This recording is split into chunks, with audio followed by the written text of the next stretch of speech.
Shalom Ibu Bapak Saudara yang terkasih dalam Tuhan Yesus Kristus, berjumpa kembali dalam Mengopeni Iman gitu ya.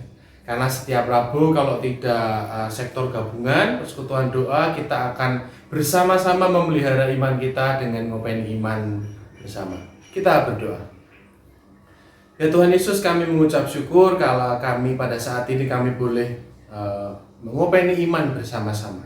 Kami hendak memelihara iman kami bersama-sama, supaya di tengah-tengah kondisi kehidupan kami, di tengah-tengah perjalanan kami untuk boleh berhadapan dengan pandemi COVID-19 ini, kami tetap boleh memelihara iman kami. Kami mendengarkan kebenaran sabda-Mu. Terima kasih ya Tuhan, terima kasih. Kami hendak mendengarkan sabda Tuhan, kami menyerahkan jalannya mengopeni iman ini dari awal sampai akhir. Di dalam Kristus kami berdoa. Amin. Kita akan bersama-sama membaca satu bagian firman Tuhan yang diambil dari surat Yakobus pasal yang ketiga, ayat yang ke-9 hingga ayat yang ke-10. Yakobus 3, ayat 9 hingga ayat yang ke-10. Demikian bunyi firman Tuhan. Dengan lidah kita memuji Tuhan, Bapa kita, dan dengan lidah kita mengutuk manusia yang diciptakan menurut rupa Allah. Dari mulut yang satu keluar berkat dan kutuk. Hal ini saudara-saudaraku tidak boleh demikian terjadi. Demikian bacaan kita, berbahagia setiap kita yang mendengar firman Tuhan dan memelihara dalam kehidupan hari demi hari. Haleluya. Saya teringat akan lagu yang dulu suka dinyanyikan oleh ibu saya, gitu ya. Lagu yang dipopulerkan, kalau tidak salah pertama oleh Bob Tutupoli, kemudian juga dinyanyikan oleh Bruri Marantika, gitu ya, artis-artis kebanggaan dari Indonesia Timur tentunya, gitu. Lagunya itu kira-kira begini. Memang lidah tak bertulang, tak terbatas kata-kata, tinggi gunung 1000 janji, lain di bibir, lain di hati.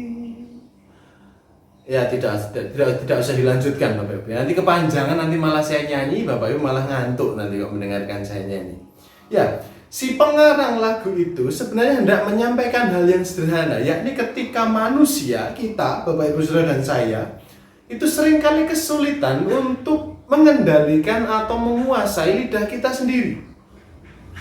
Bahkan dikatakan lain di bibir, lain di hati.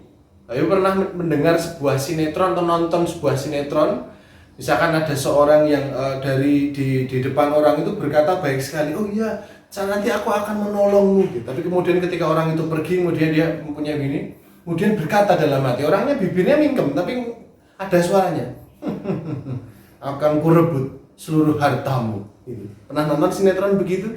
Karena sering kali manusia itu lain di bibir, lain di hati. Saya denger ini aja saya sendiri tertawa Bapak Ibu ya. Karena ini lucu dan memang itu bukan hanya imajinasi di sinetron ataupun karangan lagu saja, tapi merupakan realitas yang bisa saja ada di sekitar kita, bisa saja kita lakukan sendiri. Dengan bibir kita bisa berjanji tapi juga mengingkarinya. Dengan bibir kita bisa menyembuhkan tapi juga bisa melukai. Itulah arti dari lidah itu tidak bertulang. Lidah itu tidak terbatas kata-katanya. Hal itu persis dengan yang disampaikan oleh penulis surat Yakobus di pasal yang ketiga, bahwa lidah itu sulit dikekang. Bahkan kalau kita baca secara utuh ayat 1 sampai seterusnya, satu perikop, itu ceritanya bahwa kalau kuda pun dikekang mulutnya itu bisa dikendalikan. Kapal yang sangat besar itu dengan kendali kecil di belakang itu bisa dikendalikan arahnya. Tapi manusia yang bisa mengendalikan, menjinakkan binatang-binatang sekalipun kesulitan untuk mengendalikan atau menguasai lidahnya sendiri. Bayangkan saja di ayat yang ke-9 dan yang ke-10 yang sudah kita baca.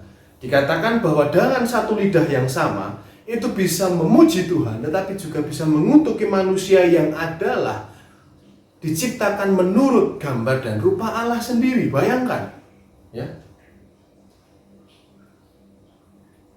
Ku menyembahmu, ku sembahmu, sebab namamu kudus, kudus Tuhan. Wah, bibirnya itu lantang sekali.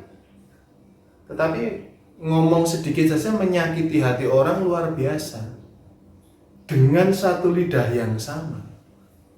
Dan itu bisa terjadi mungkin juga dalam keluarga kita sendiri, dengan alasan sedang lelah atau moodnya buruk. Biasanya kalau orang bertengkar kemudian, maaf aku tadi sedang moodnya buruk atau aku sedang capek. Capek itu bukan berarti kita berhak untuk menyakiti orang lain kan. Mood yang jelek itu bukan berarti kita punya hak untuk melukai orang dengan kata-kata kita. Dengan keluarga, dengan tetangga, bahkan rekan sepelayanan kita, rekan kerja kita. Bisa jadi kita seringkali sulit mengontrol, sulit menguasai bagi ibu bapak saudara dan saya, terkhusus saya sendiri. Ini menjadi sebuah perenungan yang luar biasa. Kenapa? Karena sudah selayaknya lidah kita itu yang mengeluarkan sesuatu yang baik, yang menghibur, yang menyembuhkan, yang memulihkan. Bukan menakut-nakuti atau tambah melukai, sudah tahu luka, tapi ditambah lagi dengan kata-kata yang pedas. Bukankah itu menyakitkan sekali? Itu dari lidah yang sama. Biarkan lidah kita berisi dengan ucapan-ucapan yang menyenangkan hati Allah. Yang menyenangkan hati Allah itu tentunya menyenangkan hati sesama, itu pasti. Saya teringat akan sebuah pepatah Jawa, Bapak Ibu ya. Saya akan tularkan barangkali yang belum tahu begitu ya. Kalau yang sudah tahu ya ini mengingatkan kembali. Kira-kira bunyinya begini, landep-landepe gelati, isih luweh landep lati, katanya begitu. Landep-landepe gelati, isih luweh landep lati. Yang artinya adalah setajam-tajamnya belati, pisau belati itu masih lebih tajam lidah ini. Dan saya rasa pepatah ini sulit untuk disangkal oleh setiap kita. Kita punya lidah yang sama-sama tajam, Bapak Ibu. Tetapi ketajaman lidah ini akan kita gunakan untuk apa? Apakah kita akan gunakan sebagai tajamnya apresiasi terhadap apa yang ada di sekitar kita? Nilai yang diperoleh anak, apa yang didapatkan suami ketika bekerja, apa yang sudah dikerjakan istri di rumah misalkan. Adakah apresiasi di sana ataukah hanya sekedar ya sudah selayaknya kamu berbuat itu? Atau justru malah yang melukai bukannya mengapresiasi? Apakah tajamnya lidah kita itu menguatkan bukan malah melemahkan? Sehingga pada saat ini kita diingatkan bahwa memang lidah kita tak bertulang. Lidah kita itu tajam. Tapi biarkanlah ketajaman lidah kita yang tak bertulang itu boleh senantiasa secara konsisten dan setia memuliakan Allah dan dalam waktu yang sama tidak hanya memuji-muji nama Tuhan, tetapi juga menyembuhkan, tetapi juga menghiburkan, tetapi juga mengapresiasi dan bukan hanya sekedar mencari kurang dan salah saja. Selamat berjuang, selamat mengapresiasi dengan lidah kita yang memang tak bertulang. Tetapi biarkanlah kita senantiasa memohon pertolongan Roh Kudus agar Ia memampukan kita menggunakan, menguasai lidah kita sendiri. Amin. Marilah kita berdoa. Syukur padamu ya Allah, Kau ingatkan kami bahwasannya seringkali kami tak kuasa untuk mengendalikan lidah kami. Lidah yang adalah salah satu bagian dari tubuh kami yang adalah pemberian-Mu. Kecil akan tetapi punya dampak yang luar biasa. Ketika kami menggunakannya dengan bijak, itu akan membuat orang lain merasa bahagia. Tetapi ketika kami harus dikuasai oleh nafsu ataupun kejahatan yang mungkin kami hidupi, lidah ini menjadi sesuatu yang sangat menyakitkan. Ampunilah kami apabila selama ini kami tidak sadar melakukan semua itu ya Tuhan. Dengan satu lidah pemberian-Mu kami memuji nama-Mu, tetapi bisa jadi kami mengutuki ataupun menyalah-nyalahkan orang lain atas apa yang mereka lakukan. Terima kasih ya Tuhan, Tuhan boleh mengingatkan kami. Berkatilah setiap kami yang berjuang dalam kehidupan kami, kehidupan perekonomian, keluarga, kehidupan sekolah, kehidupan apapun yang sedang kami jalani. Kiranya kami dimanapun kami ditempatkan oleh Engkau, kami boleh menggunakan lidah kami dengan bijaksana.